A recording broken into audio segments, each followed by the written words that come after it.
Oh, I mean, the terrain really. The conditions we get throughout the winter, we get 10, 12 feet of snow, it just depends. In the summer we get the 40-degree weather, 30-degree. We have all the terrain to ride dirt bikes, everything else right around here, so it's pretty special. You're from BC, but every year now you get hooked up with these guys from Ontario. How did that happen? Did we just meet up on a chance ride one day, and now you're part of the clan? Yeah, no, it's worked out real well. I met Phil, Kale from Pro Wraps, and the Trick Toys guys a few years back, and I've just kept coming back. It's worked out well. I've been invited back every year, and there's no reason for me not to come back. Yeah, like you said, I'm part of the group now, so. It'd just be odd not being here every year. This is our 5th year coming out to Revelstoke, and does it ever get old? It's different every year. Obviously snow conditions are different, and learn something new about riding every time we come out here. Every time is enjoyable. It's always something new. It's always a new adventure. We stay out of trouble, but everybody gets gets stuck or try something different, and so there's a lot of good memories that we've had out here, and get to share it with my friends, and we made some new friends out here as well, so it's pretty cool coming. Your first time at Revelstoke, it was all new, and you're almost like a guide now. You know your way around. You're the tail gunner.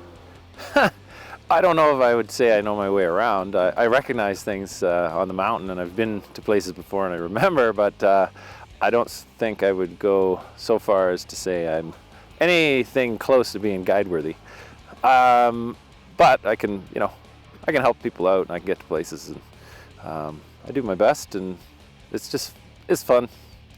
Well, my first experience was very shocking. Lots of snow compared to Ontario, obviously.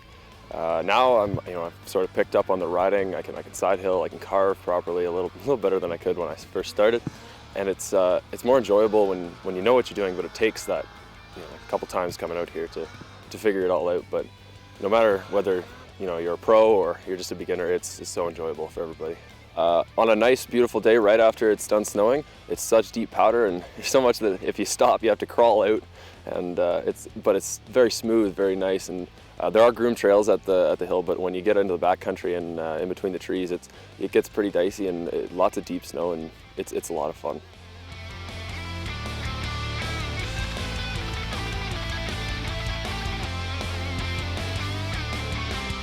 Never gets old. The only thing that seems to get older is me. Every year you get a bit older, and your muscles are a little sore, but you keep coming back. This year we had a guy in our group. He was over 60 years old, first time riding in the mountains. Loved it, did really well. It's not even the first time, it's every time we come here. I still am a little intimidated every time we go out, but once you do it, and once you either climb that big hill or drop down that big hill, you get a good sense of accomplishment for yourself, and you feel good about it. One of the more enjoyable things is being here with all your friends, hanging out. You're sitting and having your lunch on the side of a mountain with big valleys and epic scenery behind you. Like, you can't beat that. And you're here with your buddies, and the snow and the shenanigans that go on. But as for the terrain part, I tend to like the more open fields where you can play and kind of carve. Yesterday we went to an area where there was more trees, and that was a little more intimidating, but once we started riding, I started getting the hang of it, and I only got stuck once. It's as exciting as the last year. My skill level is getting better each year, hopefully. But no, it's great. I mean, back home there's hardly any snow. It's totally different riding. Here the machines are different, the trails are different, the terrain's different than back in Ontario. So it's night and day difference between the two. End of the day, you're low.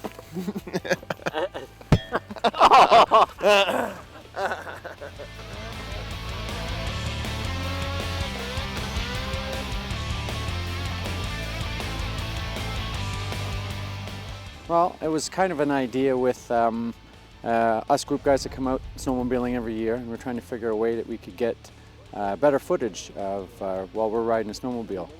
The previous year we developed a bumper hitch that went on the back of the sled so that we could tow toboggans, and the clamping mechanism was very conducive to allowing us to mount a pole, so we can mount a camera up off the front of the sled so that we could get a better vantage point to view the rider and the terrain and the background that they're riding through. Your clamping system is much easier, much sturdier. Yeah, it stays on, it won't come off. We put it through some pretty good tests today. We bent a few poles, rolling sleds over, and seeing what we can put them through and how durable they are, and working through the R&D and the testing stages of things and see what we can improve on them. Now, I've tried other systems where you got to get in there and clamp and they spin around and stuff. Why does yours stay so snug on the bumper? Well, we have like I said, the clamp was designed for towing on the rear bumper, so it's like probably 3 times stronger than it would actually need to be to hold the light camera. And the mechanism that we use to lock the arm in place on the side is kind of like a face gear. It can't really slip or move unless you release it. It's pretty much a positive locking system that has no slip built into it. It can't slip. It's impossible for it to slip. You've got a second mount point on it, and it also extends?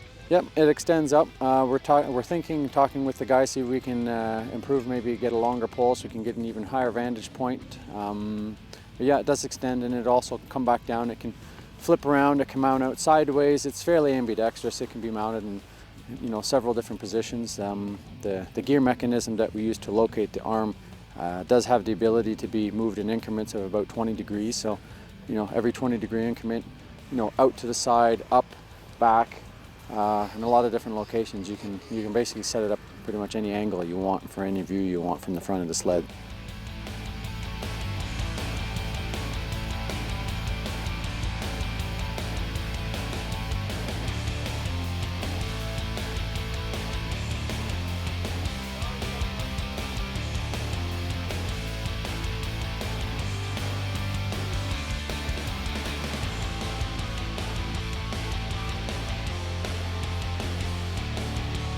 It's amazing. Well, obviously there's no snow over in Wales, but I came here to chase my dreams of being a snowmobile guide and snowmobiling all the time as much as possible, as much as I can.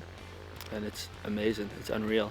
Riding with you guys is pretty fun, going to some pretty good zones, finding some deep snow, and it's pretty exhilarating for you guys as well. From Ontario, most of them are from Ontario, so they're flat trails, not many hills, learning lots of new skills. It's awesome. It's the best job ever. It's awesome.